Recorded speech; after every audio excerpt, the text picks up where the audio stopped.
This is One Sentence News, a daily podcast featuring 3 news stories with a sentence-long summary and 1 sentence of context apiece. I'm Colin Wright.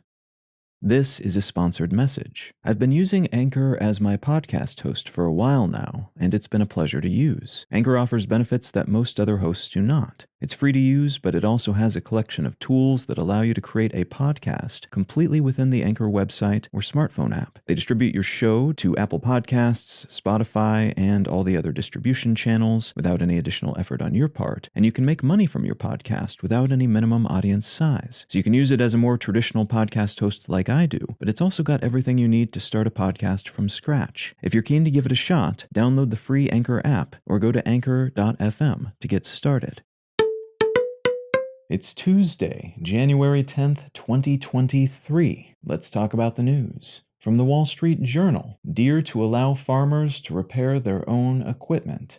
After years of forcing customers to use company-provided parts and services, tractor and other farming machinery manufacturer Deere has signed a memorandum of understanding saying, in essence, folks who buy their stuff can legally try to repair it themselves or get it repaired by someone else. This would seem to be a victory for right-to-repair groups, which have fought numerous legal battles to force all sorts of companies, from Apple to Deere, to allow customers to repair the products they buy and not be forced to pay at times exorbitant fees to only use company-made parts and services. Many technology companies are hesitant to allow their customers to crack open their products because some of these products are incredibly complex, and a bad repair job or faulty third-party component could result in a reputation for bad or dangerous offerings, and because they have a lot of proprietary tech that could conceivably be reverse-engineered if end users were regularly popping them open and digging around. There's also a profit motive here, as these companies typically make money from repairs they perform and replacement parts they provide, but not from parts and services provided by other entities.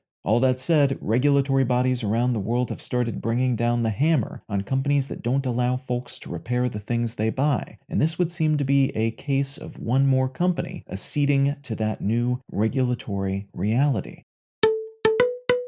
From Axios, major atmospheric river storm hits California amid relentless rains. The governor of California declared a state of emergency last Sunday, leading up to a new wave of storms that have already caused widespread power outages, rainfall totaling nearly a foot in some areas, the evacuation of several communities, and numerous flash flood warnings. If this story sounds familiar, that's because a similar series of warnings and floods and mudslides and evacuations hit California hard just a few days ago, and this new one is expected to compound some of the issues caused by that last one, and to pave the way for still more issues as more heavy storms hit the area in the coming weeks. Worth noting here is that the drought much of California has been suffering the past few years has made these rainstorms even worse than they would have otherwise been, and all this water being dumped on the area all at once is not expected to make up for that long-term drought-instigated water shortfall.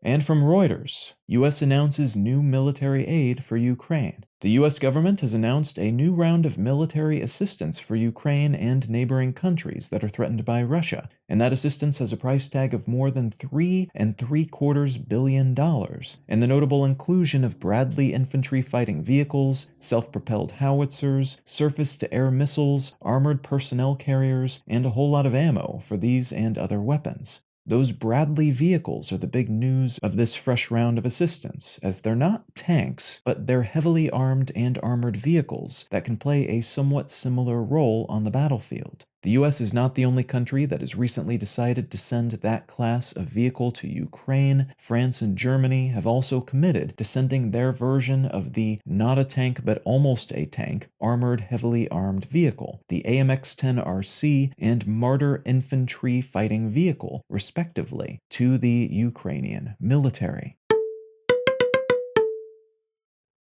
If you're finding some value in One Sentence News, consider leaving a quick review wherever you get your podcasts and or sharing the show with a friend. You can find out more about this show or subscribe to the email version at onesentencenews.com.